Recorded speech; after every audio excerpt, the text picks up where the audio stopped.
Hi everyone, I'm Sarah Thompson. I'm a 32-year-old software engineer, and I'm proud of my mixed-race background. My parents always supported me, which helped me do well in school and get my dream job. Life was great until I met James Carter, an amazing architect. We quickly fell in love, got married, and started a family. When our daughter Olivia was born, I thought things couldn't be better, but then I noticed some strange behavior from my mother-in-law, Elizabeth.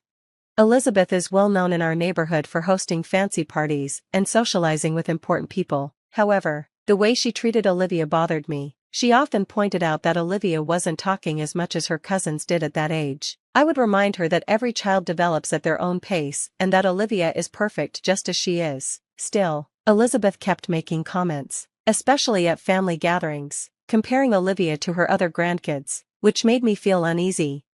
I tried to focus on the positive parts of my life, my great job, loving husband, and beautiful daughter, but Elizabeth's remarks began to wear on me. Luckily, I had my work friend Michael to talk to. He encouraged me, saying, "You're an amazing mom, and Olivia is lucky to have you."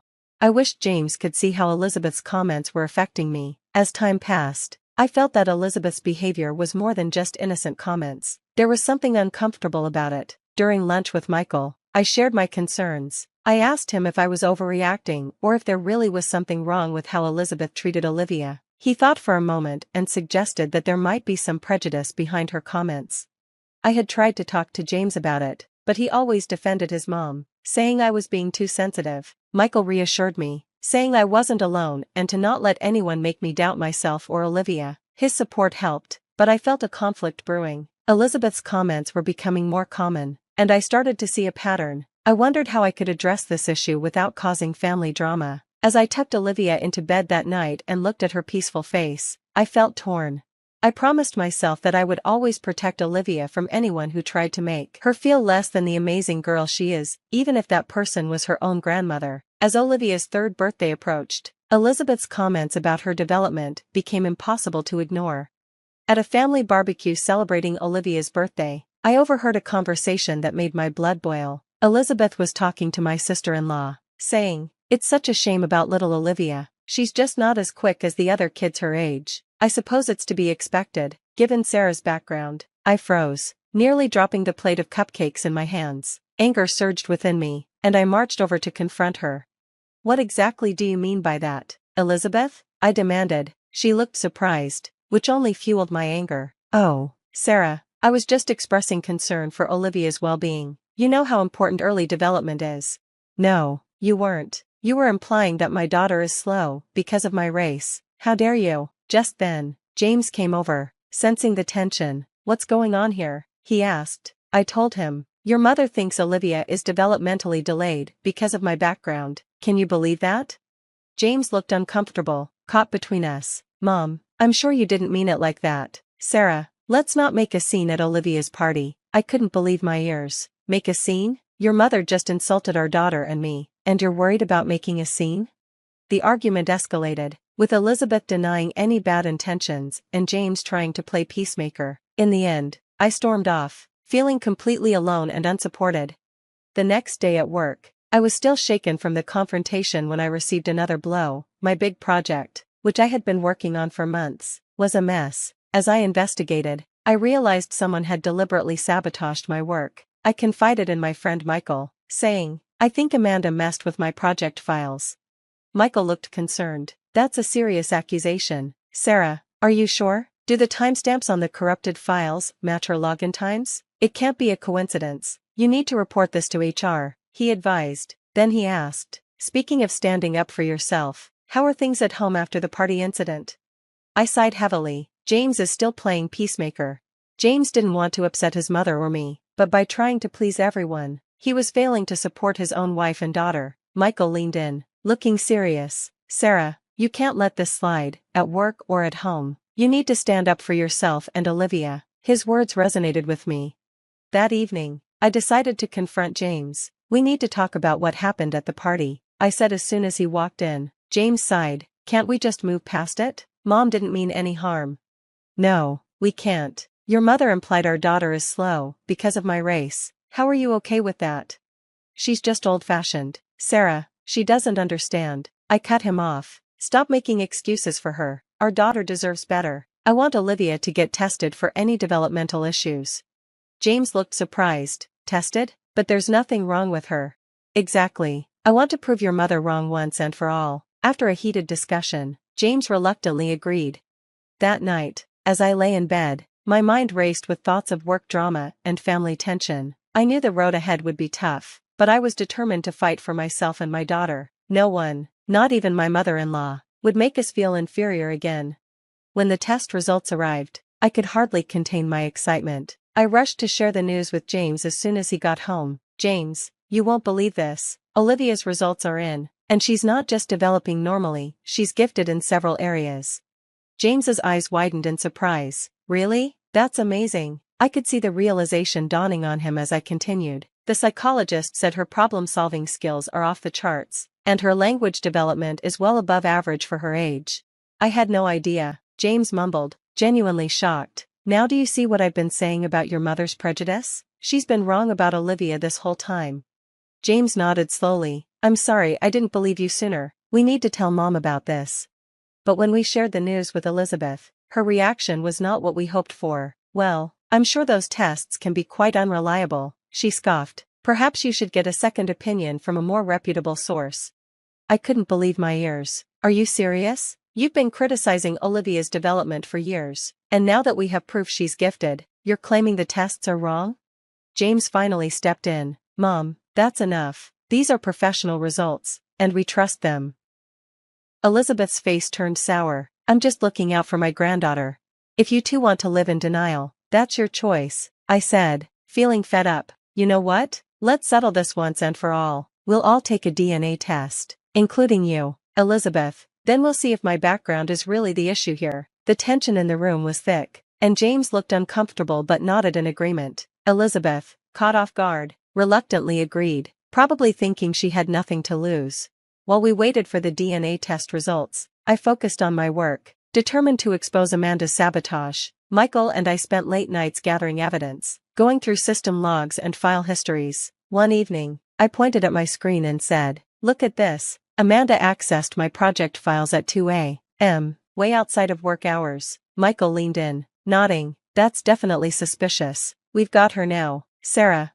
But as I focused on work, I noticed that James was becoming more distant. He was spending more time at the office and coming home late, looking exhausted. One night, I confronted him. "James, what's going on? You're barely home anymore." He sighed and ran a hand through his hair. "I'm sorry, Sarah. This whole situation with Mom and Olivia is just a lot to process. I need some space to think."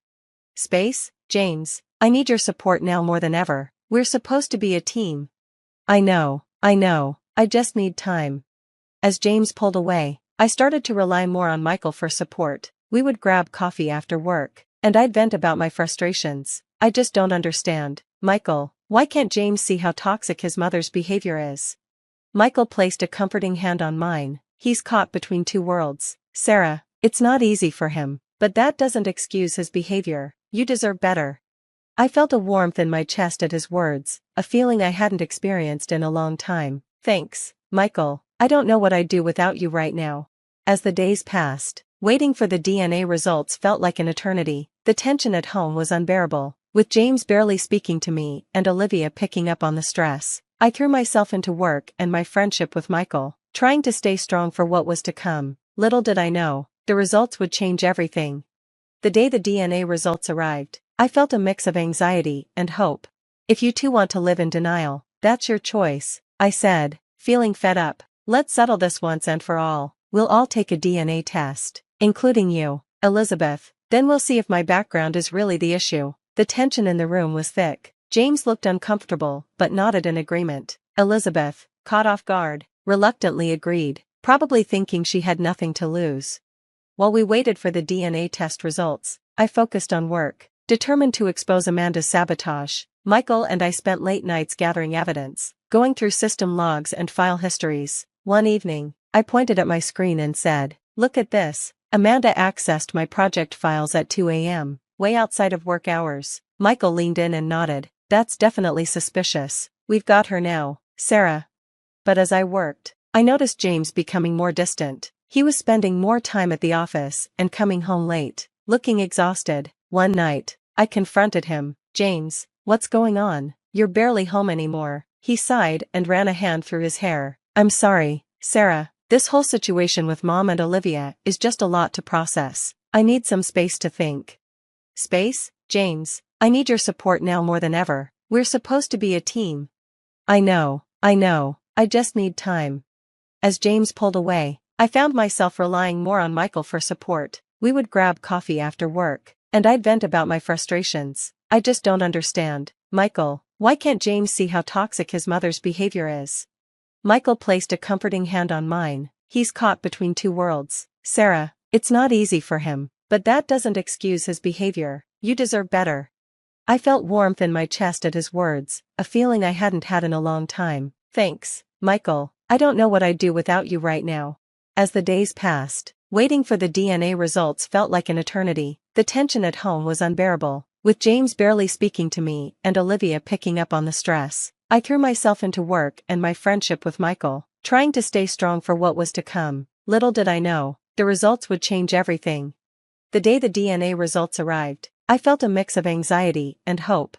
My hands shook as I opened the envelope. I couldn't believe my eyes. "James, you need to see this," I called out, my voice trembling. He rushed over, looking concerned. "What is it?"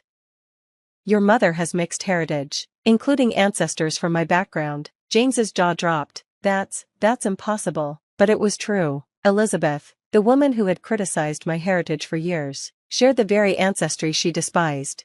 When we confronted Elizabeth with the results, her reaction was explosive. "This is absurd. These tests are clearly flawed. I won't stand for this nonsense." James, finally seeing how toxic his mother was, stood firmly by my side. "Enough, Mom. Your behavior has been unacceptable. Until you can acknowledge your prejudice and apologize, we're cutting ties." Elizabeth stormed out, leaving us in stunned silence.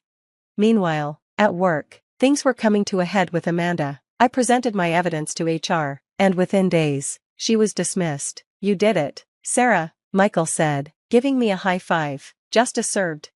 As news of Elizabeth's hypocrisy spread through her social circles, she faced increasing isolation. I couldn't find it in myself to feel sorry for her. My career, on the other hand, was taking off. A top tech company offered me a prestigious position, recognizing my skills and resilience. One evening, James approached me, looking contrite. "Sarah, I owe you an apology. I should have supported you from the beginning. Can you forgive me?" I took a deep breath. "It's not going to be easy, James, but if you're willing to work on our relationship, so am I." Over the following months, James proved his commitment. He attended therapy, actively supported my career, and doted on Olivia. Elizabeth made several attempts to reconcile, but I stood firm. "I'm sorry, Elizabeth, but I can't expose Olivia to your toxic influence. Maybe someday, but not now." As time passed, our family grew stronger. Olivia thrived, her gifts blossoming in a supportive environment. James and I rebuilt our bond, stronger than ever.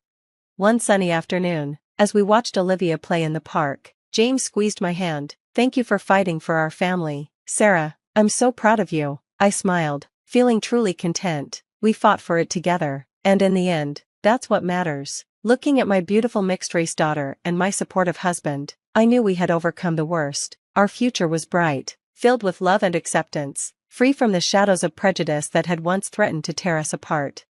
Now, the story has come to an end. I have a question for you. If you were in Sarah's position, would you consider reconciling with Elizabeth given her history of racism and the pain she caused? Or is cutting toxic family members out of your life sometimes the best solution, even if they're blood relatives? Share your thoughts in the comments below. Your experiences and opinions matter, and they could help others facing similar situations. If you found this story compelling, please hit that like button and subscribe to our channel for more thought-provoking content. Your support helps us continue sharing these important narratives. Thanks for watching, and I look forward to reading your responses.